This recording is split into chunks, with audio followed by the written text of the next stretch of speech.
Compañeros y compañeras,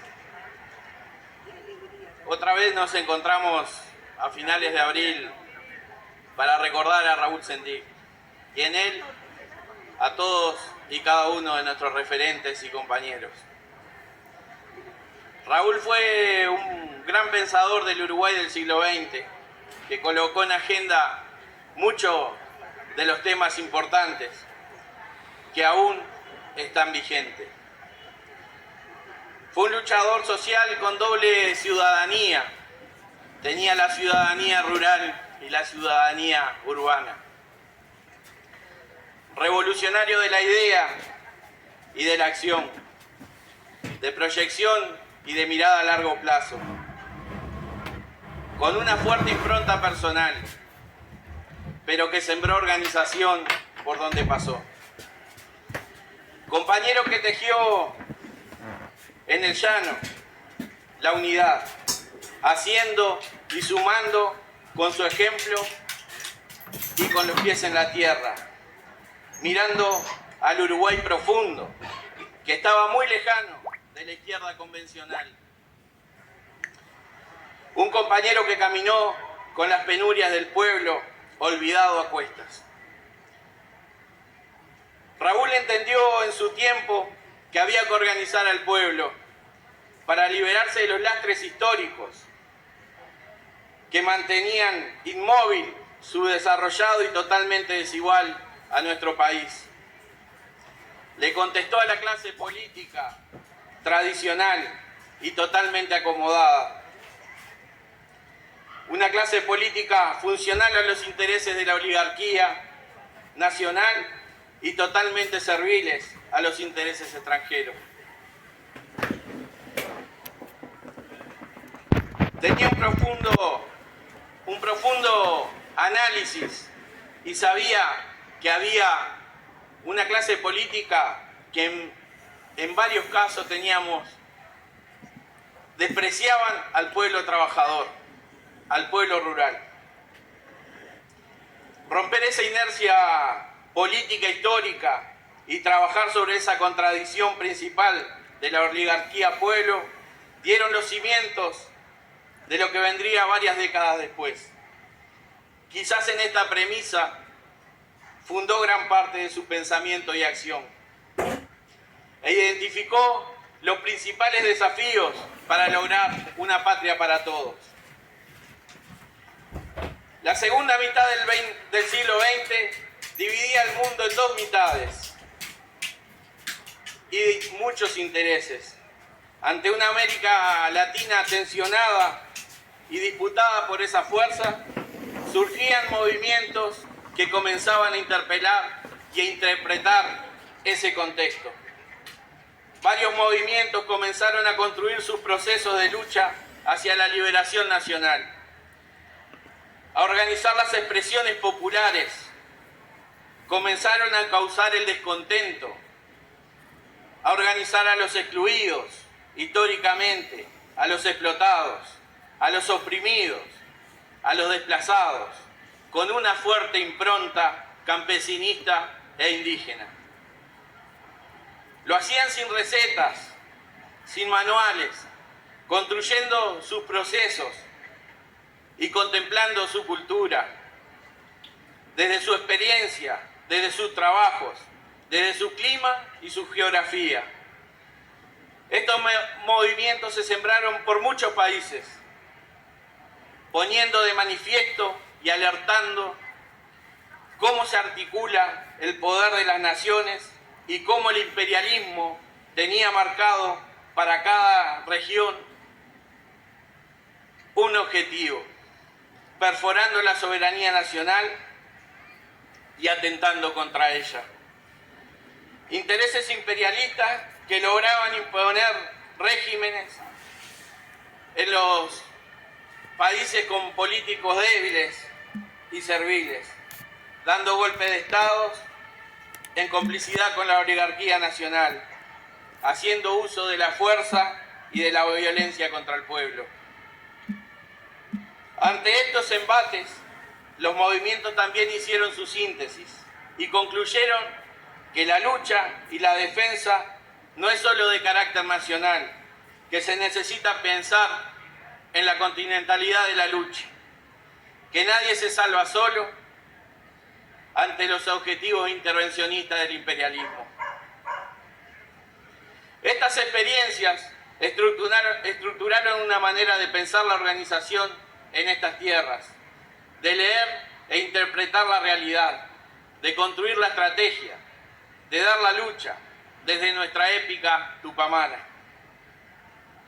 Hoy han pasado varias décadas de aquellos momentos, pasaron varios golpes de Estado y varias décadas de democracia en América Latina, pero nunca se pudo revertir ser el continente con la mayor desigualdad. Me surgen preguntas. ¿Cuáles son las causas? Un continente con un potencial de producción de alimentos que supera a la demanda y que es capaz de alimentar a otros continentes. Con varias represas hidroeléctricas, muchas de las más grandes del mundo, con petróleo, con gas, con carbón, con litio, con cobre, con reservas de agua dulce, con las zonas pesqueras más ricas del mundo. ¿Cómo explicamos que gran parte de los niños del continente nacen en la más extrema pobreza? ¿Qué responderá la inteligencia artificial tan de moda en estos tiempos si le hacemos esa pregunta? ¿O los señores de las calificadoras de riesgo? ¿O los consultores de los organismos internacionales de financiamiento, que parecen saberlo todo, que tienen recetas para todo, pero el destino y la realidad de nuestra América Latina no cambia? Esa realidad que parece tan lejana en tiempo y espacio convive con nosotros en Uruguay, un país que hace punta en el PBI per cápita y en indicadores socioeconómicos que pasan de largo por los barrios más pobres de nuestro país. Hoy en día, gran parte de nuestros niños nacen en hogares pobres y sufren la pobreza en sus primeros años. Hoy tenemos más de 3.000 personas en situación de calle. Hoy tenemos las cárceles abarrotadas de jóvenes cumpliendo pena con un futuro incierto. Muchas mujeres con hijos encarceladas. Somos el 8º país en el mundo con la tasa más alta de personas privadas de libertad en relación a la población. Hoy hay más de 46.000 uruguayos en el seguro de desempleo y un desempleo general bastante alto, con una seguridad social deficitaria y en crisis, con índices de violencia y delincuencia nunca pensados para estas tierras. Hoy nos enterábamos del déficit de ANCAP, algunos millones más que no van a estar para quedar disponibles para el pueblo. Son muchos los temas que nos ponen en alerta y nos desafían. Uruguay está herido de injusticia y no puede cicatrizar sus heridas. Estructuralmente, nuestra economía está concentrada en pocos actores y quizás el relato de las 2.000 familias y algunos grupos económicos corporativos dueños del Uruguay expliquen parte de estos resultados. Pero hay más factores. La estructura de la tierra ha sido totalmente injusta y concentrada desde etapas muy tempranas. Desde nuestra constitución como nación, situación que se ha mantenido inmóvil hasta hoy en día. Esto explica una parte de los resultados actuales y una forma de entender el desarrollo nacional y nuestro rol económico en el orden global. Ya en 1948 se crea el Instituto Nacional de Colonización a partir de la Ley 11.029 y en su primer artículo decía que había que darle una racionalidad a la división de la tierra. Ya se era consciente que el latifundio era una situación totalmente irracional. Ya hace 75 años atrás existía la misma preocupación sobre la concentración de la tierra y sus consecuencias para el desarrollo nacional. Consecuencias que no se resolvieron y generaron un éxodo de la población durante 5 décadas, incrementando la concentración y la pérdida de nuestras capacidades de trabajo. Hoy se suman nuevos actores al proceso y el capital global también nos impacta con sus negocios en diferentes territorios, compitiendo y agudizando esta situación, generando un incremento del precio de la tierra que se multiplicó por 10 en 20 años, y una presión sobre los rubros como la lechería y la ganadería familiar sobre el campo natural, que hace insostenible que los pequeños productores puedan estar en sus establecimientos. Por otro lado, las nuevas formas de negocio global van dejando de lado los complejos agroindustriales, pasando a formar parte central del entramado transnacional. Estos cambios van modelando la ruralidad y generando procesos a nivel territorial que son irreversibles, con cambios profundos y con nuevos procesos de expulsión de la producción familiar y sobre todo agravando el proceso concentrador. Es necesario hablar de la estructura agraria. Hoy en el Uruguay, el 18% de las explotaciones manejan el 80% de la superficie del país. Y en un periodo de 24 años, el 60% de nuestra superficie agrícola ha sido vendida o cambió de mano, y siempre con una tendencia concentradora. Sin duda que son elementos que nos tienen que llamar la atención y poner en alerta. Ese proceso de compra y venta significó 19.000 millones de dólares y el alejamiento de muchas familias del sector productivo. Cuando se vende un campo, se va la gente, se va la cultura y la capacidad de cambiar el rumbo. Esta desaparición de productores fue acompañada por la profundización de políticas neoliberales que afectaron fuertemente el salario, la base industrial de nuestro país, la reducción de la inversión pública, el desmantelamiento de las instituciones del Estado y en especial la falta de políticas de promoción de producción. Un financiamiento poco acorde para los más chicos del medio rural, con un mercado interno deprimido y de poco volumen. También pasamos por una apertura económica que permitió que ingresaran productos agropecuarios alimenticios a menores precios, que fueron desplazando los productos nacionales que no pueden competir, dejando en riesgo toda nuestra base productiva de pequeña y mediana escala. La llegada del progresismo comenzó a plantear el desarrollo productivo y el desarrollo rural. Se fortaleció la institucionalidad y en el 2008 se generó la Dirección de Desarrollo Rural. Durante más de 100 años no hablábamos de desarrollo rural. Se reconoció a los asalariados rurales y el derecho a las 8 horas, luego de décadas de atraso. Se compraron más de 120.000 hectáreas de tierra para colonización, donde ingresaron más de 200 colectivos de productores, muchos de ellos asalariados de la caña, del arroz, de la ganadería y del citrus. Se reforzaron las políticas públicas de cara al desarrollo, pero las inercias y las lógicas del desarrollo son difíciles de cambiar.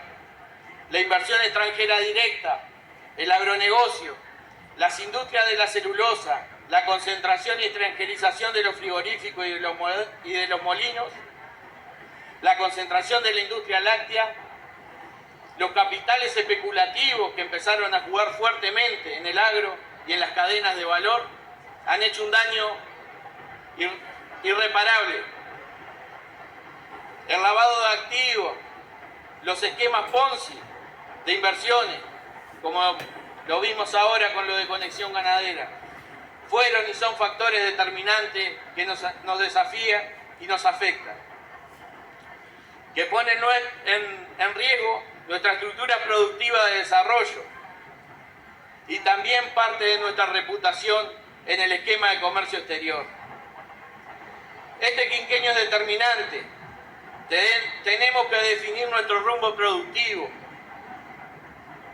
nuestra inserción internacional en el mundo convulsionado por la guerra arancelaria.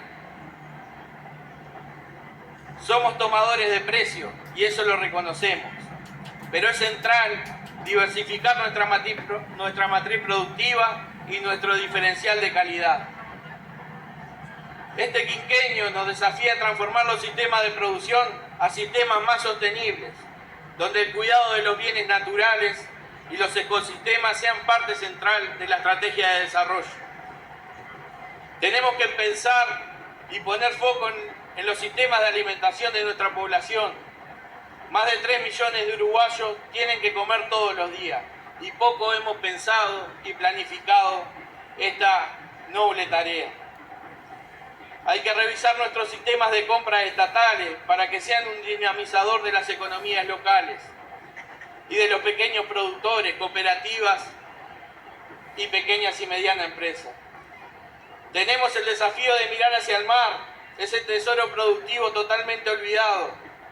La pesca, tanto artesanal como industrial, es un recurso que no podemos abandonar y es un ecosistema a cuidar y a estudiar. Son muchos los desafíos, pero hay que ser certeros en donde ponemos nuestros esfuerzos. No podemos discutir todo al mismo nivel. Nuestra prioridad es el pueblo y a ese le debemos responder. Traer estos temas de hoy y traerlos aquí es también traer un compañero que se puso al lomo los desafíos de la ruralidad y el desarrollo, que habló claro y llegó al corazón de los paisanos, ampliando la base de apoyos, que puso en la agenda de nuestro país y de la región los desafíos que tenía el mundo rural y su gente, que miró a largo plazo y transformó parte de nuestra matriz energética y nos abrió una ventana al mundo con su humildad y ejemplo de vida. En estas palabras quiero saludar a José Pepe Mujica, compañero militante que sintetizó gran parte del sentir y de las propuestas de los asalariados rurales, de los productores familiares y de la paisanada.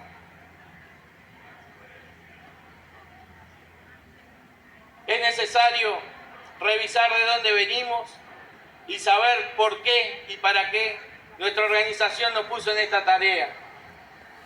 Nuestros veteranos nos interpelan.